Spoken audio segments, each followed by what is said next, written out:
ಪ್ರೀತಿಯ ಸಹೋದರರೇ, ಈ ಧರ್ಮಶಾಸ್ತ್ರವನ್ನು ಓದುವಾಗ ತಂದೆಯಾದ ದೇವರು ನಮಗೆ ಸಹಾಯ ಮಾಡಬೇಕೆಂಬುದಾಗಿ, ಮಹಾಮಹಿಮೆಯುಳ್ಳ ಅರಸನು ನನ್ನ ಕೂಡ ಮಾತಾಡಬೇಕೆಂಬುದಾಗಿ ತಂದೆ ನಾನು ಬೇಡುತ್ತಾ ಇದ್ದೇನೆ ರಾಜ್ಯ.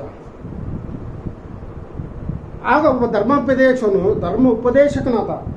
ಉಪದೇಶಕನು ಎದ್ದು ಆತನನ್ನು ಪರೀಕ್ಷೆ ಮಾಡುವುದಕ್ಕಾಗಿ, ಇದು ಹೆಂಗದನ ಹೆಂಗಿಲ್ಲ, ಈತ ಧರ್ಮದ ಉಪದೇಶ ಮಾಡುವವನು. ಧರ್ಮಶಾಸ್ತ್ರ ಯಾವಾಗೂ ಬಗಲಾಗಿರ್ತದೆ. ಧರ್ಮಶಾಸ್ತ್ರ ಉಪದೇಶ ಮಾಡಿ ಊರೆಲ್ಲ ತಿರುಗಿ ಬರುವವನು ಬಂದು ಈತನು ತಿರುಗಾಡುವಾಗ ಏನು ಮಾಡ್ತಾನಂದರೆ, ಈತನ ನೋಡಬೇಕು, ಈತನ ಪರೀಕ್ಷೆ ಮಾಡ್ಬೇಕಂತಂದು ಹೇಳಿ ಆತನ ಹತ್ತಿರಕ್ಕೆ ಬರ್ತಾನೆ. ಬಂದು, ಸ್ವಾಮಿ, ನಾನು ನಿತ್ಯ ಜೀವ ಪಡಿಬೇಕಾದ್ರೆ ಏನು ಮಾಡಬೇಕು, ಧರ್ಮಶಾಸ್ತ್ರದಲ್ಲಿ ಹೆಂಗೆ ಮಾಡ್ಬೇಕಂತದ್ದು ಕೇಳಿದಾಗ ಆತನ ಹೇಳ್ತಾನಂತಂದರೆ, ನೀನು ಧರ್ಮೋಪದೇಶಕನಲ್ಲ, ಶಾಸ್ತ್ರದಲ್ಲಿ ಹೆಂಗೆ ಬರೆದಿದೆ, ನೀನು ಏನಂತ ಓದಿದಿ. ಸ್ವಾಮಿ ಕೇಳ್ತಾದನ, ಈತನೇನು ಹೇಳ್ತಾದನಂತಂದರೆ, ಧರ್ಮಶಾಸ್ತ್ರದಲ್ಲಿ ಕರ್ತನನ್ನು ನಿನ್ನ ಪೂರ್ಣ ಬುದ್ಧಿಯಿಂದ, ಪೂರ್ಣ ಶಕ್ತಿಯಿಂದ, ಪೂರ್ಣ ಹೃದಯದಿಂದ ಪ್ರೀತಿಸಬೇಕು ಎಂಬುದಾಗಿ ಆತನ ಹೇಳ್ತದ. ಹೇಳಿದಾಗ ಈ ಧರ್ಮೋಪದೇಶಕನ ಏನು ಹೇಳ್ತಾನಂದರೆ, ಈ ಹಳೆ ಒಡಂಬಡಿಕೆಯಲ್ಲಿ ಈ ಏನಂತಂದರೆ ಧರ್ಮೋಪದೇಶ ಕಾಂಡದಲ್ಲಿ 6ನೇ ಅಧ್ಯಾಯ 4ನೇ ವಚನದಲ್ಲಿ ಒಂದು ಅಂತದನ, ಮತ್ತು ಆಮೇಲೆ ಯಾಜಕ ಕಾಂಡದಲ್ಲಿ 19ನೇ ಅಧ್ಯಾಯ 17 ವಾಕ್ಯವನ್ನು ತಗೊಂತದನ. ಅಂದರೆ ಶಾಸ್ತ್ರದಲ್ಲಿ ಅದಕ್ಕೆ ಅವನು ನಿನ್ನ ದೇವರಾಗಿರುವ ಕರ್ತನನ್ನು ನಿನ್ನ ಪೂರ್ಣ ಹೃದಯದಿಂದಲೂ, ಪೂರ್ಣ ಪ್ರಾಣದಿಂದಲೂ, ಪೂರ್ಣ ಬುದ್ಧಿಯಿಂದಲೂ ಮತ್ತು ಪೂರ್ಣ ಶಕ್ತಿಯಿಂದಲೂ ಪ್ರೀತಿಸಬೇಕು ಅಂದಾಗ, ಈ ಯಾಜಕನ ಏನು ಮಾಡ್ತಾನಂದರೆ, ಈ ಧರ್ಮೋಪದೇಶಕನು 2 ತಗೊಂಬಂದು ಆತನಿಗೆ ಹೇಳ್ತಾನೆ, ನೀನು ಸರಿಯಾಗಿ ಹೇಳಿದ್ದಿ, ಇದರಂತೆ ಮಾಡು, ಬದುಕುವಿ ಅಂತಾನೆ. ಬದುಕುವಿ ಅಂದಾಗ ನೀನು ಸರಿಯಾಗಿ ಉತ್ತರ ಕೊಟ್ಟು ಅದರಂತೆ ಮಾಡಿದರೆ ನೀನು ಜೀವಿಸುವಿ. ಅಂದರೆ ಏನು ಕೇಳ್ತದಂದರೆ, ನಿತ್ಯ ಜೀವ ಬೇಕು. ನಮಗೆ ಕೂಡ ಅದೇ ಬೇಕಲ್ಲ ಸರ್, ನಿತ್ಯ ಜೀವ ಬೇಕಲ್ಲ, ನಿತ್ಯ ಜೀವ ಬೇಕಂತಂದೇಳಿ ಇಲ್ಲಿ ಬಂದ್ವಿ ನಾವು. ಯಾಕಂದ್ರೆ ದೇವರನ್ನು ಆರಾಧನೆ ಮಾಡ್ತಿದ್ದೀವಿ. ಅದಕ್ಕಾಗಿ ಈ ಉಪದೇಶಕನ ಏನು ಹೇಳ್ತಾನಂದರೆ, ನಿನ್ನಂತೆ ನಿನ್ನ ನೆರವನ್ನು ಪ್ರೀತಿಸು ಅಂತಂದು ಹೇಳಿದ್ರೆ, ನನ್ನ ನೆರವನ್ನು ಯಾರು ತಾನೇ ನೀತಿವಂತನಂತಂದೇಳಿ. ನಮ್ಮಲ್ಲಿ ಇರ್ಬೋದು ನೀತಿವಂತರು ಇರ್ಬೋದು, ನೀತಿಯಿಂದ ಹೇಳ್ತಿರ್ಬೋದು. ಆತನೆಂತ ಹೇಳಿದ್ರೆ, ನಾನೇ ನೀತಿವಂತನು, ಈತನಲ್ಲ ಅಂತಂದೇಳಿ. ನನ್ನ ನೀತಿವಂತನು ಯಾರು ಅಂದರೆ ಆತನೆಂತ ಹೇಳ್ತಾನೆ, ಒಬ್ಬನೊಬ್ಬ ಮನುಷ್ಯನು. ಅಂದರೆ ಯೆರೂಸಲೇಮಿಗೆ ಘಟ ಇಳಿದು ಯೆರಿಕೋವಿಗೆ ಹೋಗ್ತಾ ಇದ್ದಾರೆ. ಯೆರಿಕೋವಿಗೆ ಹೋಗೋ ಹೊತ್ತಿನಾಗ ಕಳ್ಳರ ಕೈ ಸಿಕ್ಕರು. ಈ ಕಳ್ಳರು ಯಾರು? ಈ ಕಳ್ಳರು ಎಲ್ಲಿಂದ ಬಂದರು?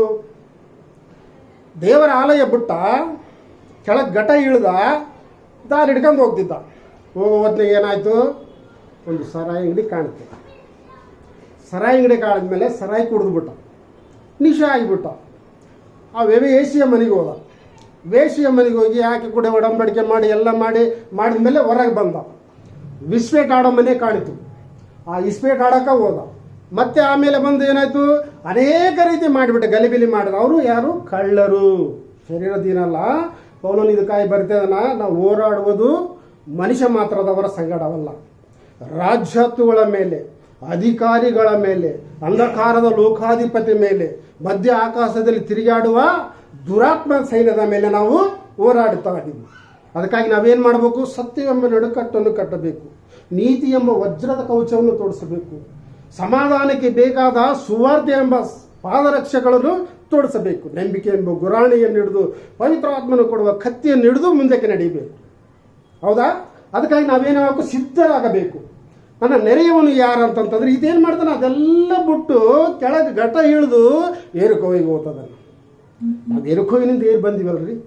ಯೆರಿಕೋವಿಗೆ ಒಂದು ಕಾಲದಲ್ಲಿ ಏನಿದ್ವು, ಅನೇಕ ಕುಡಿತನದಲ್ಲಿದ್ದೀವಿ, ಮೋಸದಲ್ಲಿದ್ದೀವಿ, ಜಗಳ ಆಡ್ತಿದ್ದೀವಿ, ಎಲ್ಲ ಮಾಡಿದ್ವಿ. ಆದರೆ ಆತನು ಯಾವುದೋ ಒಂದು ರೀತಿಯಲ್ಲಿ ಏನು, ಆ ಒಂದು ಯಾಗಿರೋ ಬಂದ ಮೇಲೆ ಏನಾಯಿತು, ಅಯ್ಯ ನಿಮ್ಮ ಮಗಳು ಸತ್ತೋಗ್ತದಲ್ಲಪ್ಪ, ಸ್ವಲ್ಪ ಜಲ್ದಿ ಬಾ ಅಂತಂತಂದರೆ, ಆವಾಗ ಏನಾಯಿತು, ಅದೇ ಟೈಮ್ನಲ್ಲಿ 12 ವರ್ಷದಿಂದ ರಕ್ತಕುಸುಮ ರೋಗವಿದ್ದ ಹೆಂಗಸು ಬಂದ್ಬಿಟ್ಲು.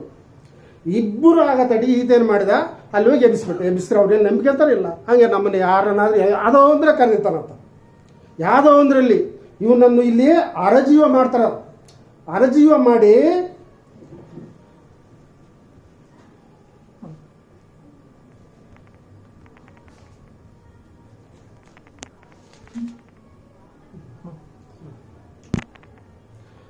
ನಿರ್ಜೀವ ಮಾಡಿ ಬಿಟ್ಟು ಹೋಗ್ಬಿಡ್ತಾನೆ. ಬಿಟ್ಟು ಹೋಗೋದು ಅಡಿಯಿಲ್ಲ, ಅಲ್ಲಿ ಒಬ್ಬ ಯಾಜಕನು ಬರ್ತಾನೆ. ಏನು ಯಾಜಕ? ದಿನ ಬೋಧನೆ ಮಾಡೋ ಯಾಜಕನು ಬರ್ತಾನೆ.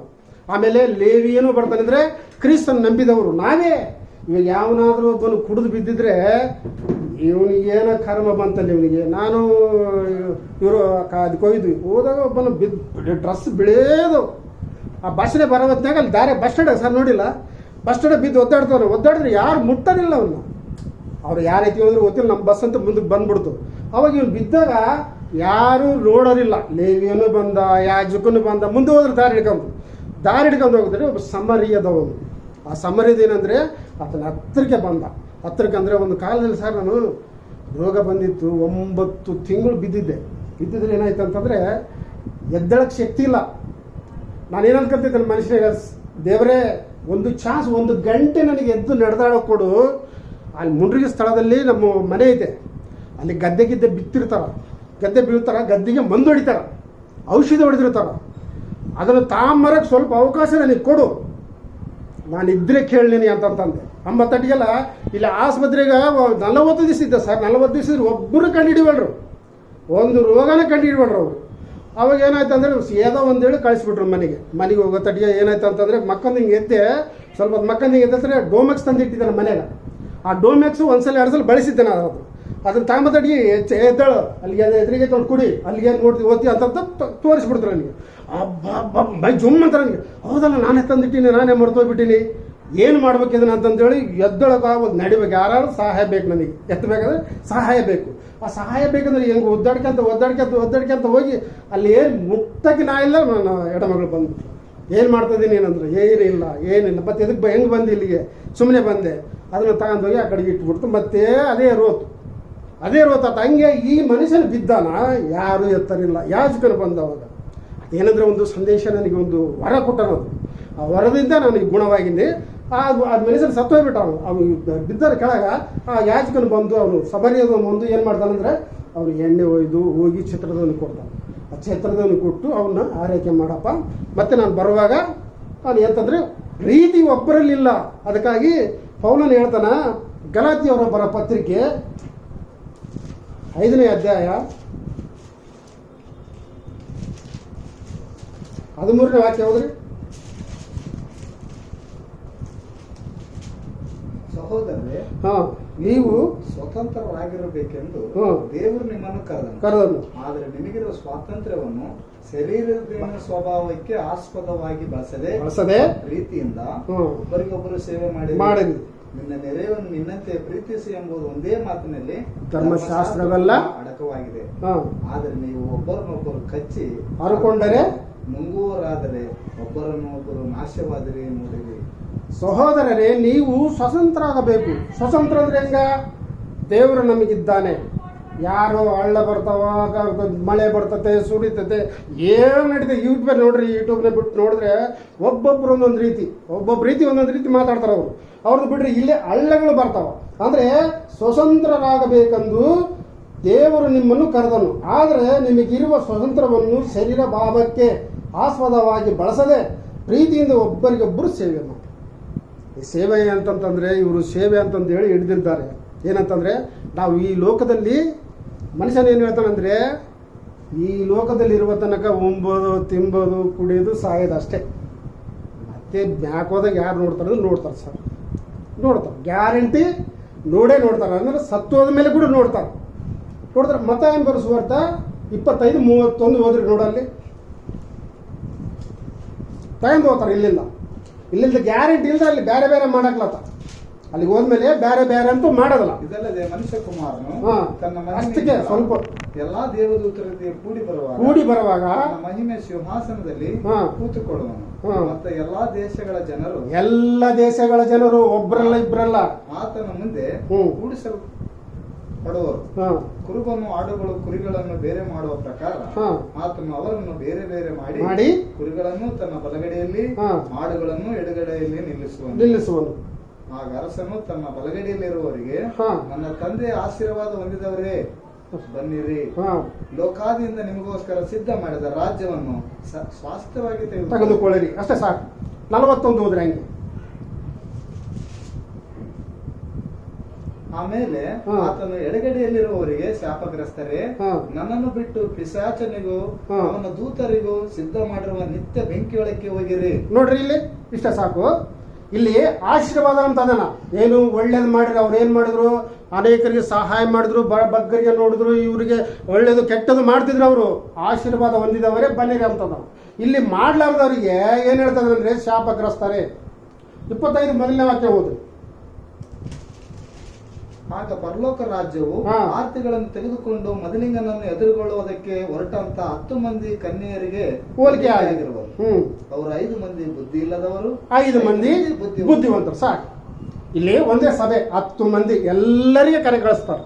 ಎಲ್ಲ ಕನ್ಯೆಯರು ನಾವು ಎಲ್ಲರಿಗೆ ಬರ್ರಿ ಅಂತ ಹೇಳ್ತದ್ರ. ಅಲ್ಲಿ ಅವರಲ್ಲಿ ಬುದ್ಧಿ ಇಲ್ಲದವರಿದಾರ, ಬುದ್ಧಿವಂತರಿದಾರ. ಬುದ್ಧಿ ಇಲ್ಲದವರು ಏನಂದ್ರೆ ಶಾಪಗ್ರಸ್ತರೇ, ಸೈತಾನನಿಗೂ ಅವನ ದೂತರಿಗೂ ಸಿದ್ಧ ಮಾಡಿದ್ದ ಬೆಂಕಿ ಒಳಗೆ ಹೋಗ್ರಿ. ಹೌದಾ? ಇವರು ಆಶೀರ್ವಾದ ಅನೇಕರಿಗೆ ಸಹಾಯ ಮಾಡಿದವರು ಎಲ್ಲಿಗೆ ಹೋಗ್ತಾರ? ಲೋಕ ಉತ್ಪತ್ತಿ ಆಗೋದಕ್ಕಿಂತ ಮುಂಚಿತವಾಗಿ ಮಾಡಿದ ರಾಜ್ಯಕ್ಕೆ ಸೇರಿರಿ ಅಂತಂದೇಳಿ ಏನು ದೇವರಲ್ಲಿ ಮಹಿಮೆ ಸಿಂಹಾಸನ ಮೇಲೆ ಕುಂತಾಗ ಎಲ್ಲ ದೇಶವನ್ನು ಬೇರೆ ಬೇರೆ ಮಾಡಿದ ಮೇಲೆ ಹೇಳ್ತಾರೆ. ಇಲ್ಲಿ ಒಂದೇ ಸಭೆ, ಇದು ಒಂದೇ ಸಭೆಯಲ್ಲಿ 10 ಮಂದಿ ಇದಾರ. ಬುದ್ಧಿ ಇಲ್ಲದವರು ಆಗ್ಬೇಕಾ, ಬುದ್ಧಿವಂತರಾಗ್ಬೇಕಾ? ಇತರರಿಗೆ ಸಹಾಯ ಮಾಡಬೇಕು ನಾವು. ಅಲ್ಲಿ ಮುಂದೆ ಹೋದ್ರೆ ನನಗೆ ಅನ್ನ ಕೊಟ್ರಿ, ನಾನು ಸೆರೆಮನಿ ಇದ್ದೆ, ನಾನು ಬಟ್ಟೆ ಇಲ್ದವನಾಗಿದ್ದೆ, ನಾನು ಕುರುಡನಾಗಿದ್ದೆ, ನೀವೆಲ್ಲ ಮಾಡಿದ್ರ ಅಂತ ಯಾರಿಗೆ ಆಶೀರ್ವಾದ ಹೊಂದುವವರಿಗೆ ಮಾಡ್ಬೇಕು, ಸಹಾಯ ಮಾಡ್ಬೇಕು. ನಾವು ಏನಾದರೂ ಒಂದು ಸಹಾಯ ಮಾಡಿದ್ರೆ ಅಲ್ಲಿ ದೇವರು ಮೆಚ್ಚುತ್ತಾನೆ. ಅದಕ್ಕೆ ಮುಂದೆ ಹೋದ್ರೆ ಈಗ ಗಲಾತಿ 16ನೇ ವಚನ ಹೋದ್ರಿ.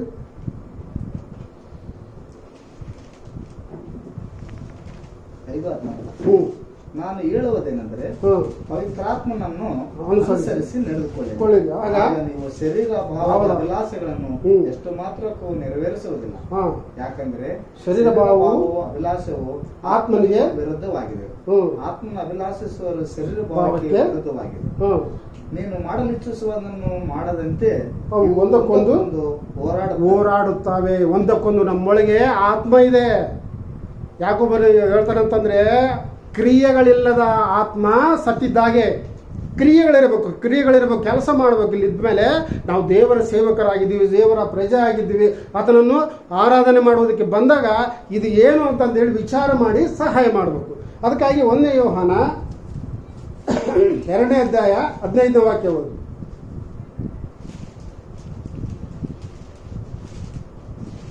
2:15.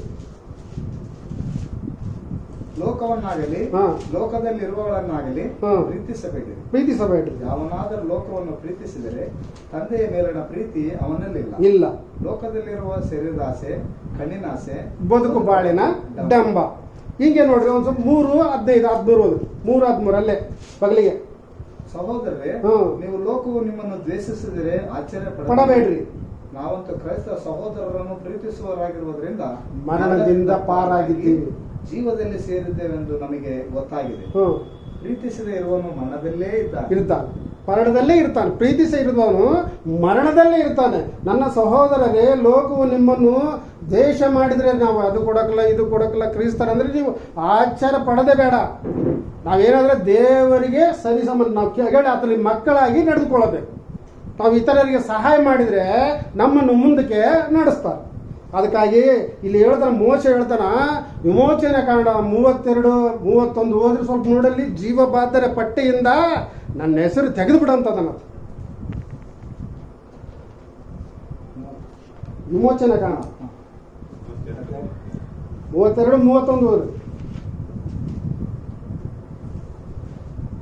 ಆಗ ಮೋಶೆ ಯೆಹೋವನ ಬಳಿಗೆ ತಿರುಗಿ ಹೋಗಿ, ಅಯ್ಯಯ್ಯೋ, ಈ ಜನರು ಮಹಾ ಪಾಪವನ್ನು ಮಾಡಿದ್ದಾರೆ, ಚಿನ್ನದ ದೇವರನ್ನು ಮಾಡಿಕೊಂಡಿದ್ದಾರೆ.